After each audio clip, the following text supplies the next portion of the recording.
khăn từ lên về Campuchia from beach năm mai tạm nhiều với flight lá số đây là từng ngày này em còn là cho anh trai đồng lại bảo bị sao bỏ nhóm tại tôi chúng mình đừng nói cùng sang từ lên về Campuchia để nhóm khăn từ lên về Campuchia nó cứ from beach năm mai chẳng nhóm tay lực ní tay miêu với flight lá tí mũi vậy để nhóm mới khơi miêu phiêu không flight nó cứ tại tôi chúng mình đang bật chạy chia em khơi thơ không ai giống quạt đài lươn mình tàn cái nhóm đấy nó cứ ở toàn miền ABA scan ấy bên tay lực nó chập đá miền ABA scan hành trong video thôi miền càng ngay su mình tàn tại tôi chúng mình nâng ca từng nhiều ván nơi tam xa tôi thông cái đấy cứ sủa mình tàn cứ khoản ta scan QR code cứ 20 tiết cứ tại tôi chúng mình nâng food delivery service cứ sủa mình tàn vì muốn ở những trong tay nhâm ấy chắc cứ dương thời ta tínhខ្លួនấy được có phía mặt phía ba được có bóng ồn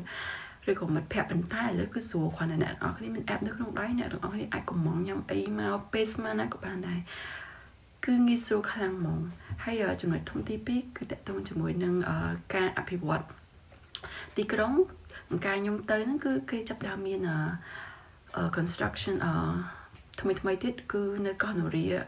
ហើយនឹងបឹងស្នោនឹងចូលចង្វាអ្នកទាំងអស់ខ្ញុំឃើញថាមានការពង្រីកទីក្រុងហើយនឹងអគារខ្ពស់ៗច្រើនមែនតើហើយ mall ថ្មីក៏ចាប់ដើមមានច្រើនហើយខ្ញុំទៅខ្ញុំមានអារម្មណ៍ថាឡើងសុបាយហ្មងមានអារម្មណ៍ថាសុបាយហើយទំនើបជាងកន្លែងដែលខ្ញុំរស់នៅរាល់ថ្ងៃនៅអាមេរិកហ្នឹងទៀត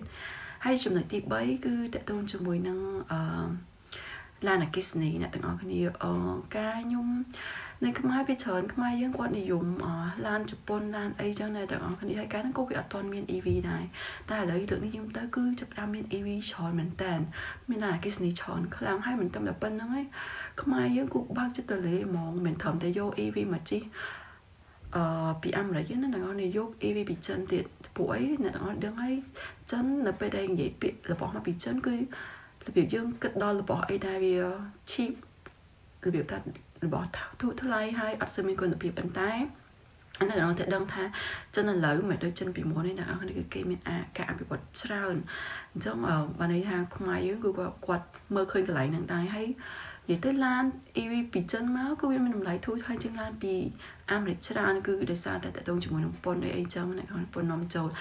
ចឹងមកន័យថាខ្មែរយើងគឺគាត់ដើរលឿនមែនតែនហ្មងអ្នកទាំងអស់គ្នាចឹងនេះគឺជា3ចំណុចធំៗដែលខ្ញុំមើលឃើញថាមានភាពខុសប្លែកខ្លាំងពេលដែលខ្ញុំទៅស្រុកខ្មែរហើយ3ចំណុចហ្នឹងក៏ជាចំណុចដែរមើលទៅវាល្អសម្រាប់ស្រុកយើងដែរចឹងសម្រាប់អ្នកខ្មែរយើងដែលគាត់នៅអាមេរិកហើយគាត់ទៅលេងនៅប្រទេសខ្មែរតែគាត់មើលឃើញអ្វីខ្លះផ្សេងពីខ្ញុំអាចជួយ comment និងចែករំលែកបានអរគុណអ្នកទាំងអស់គ្នា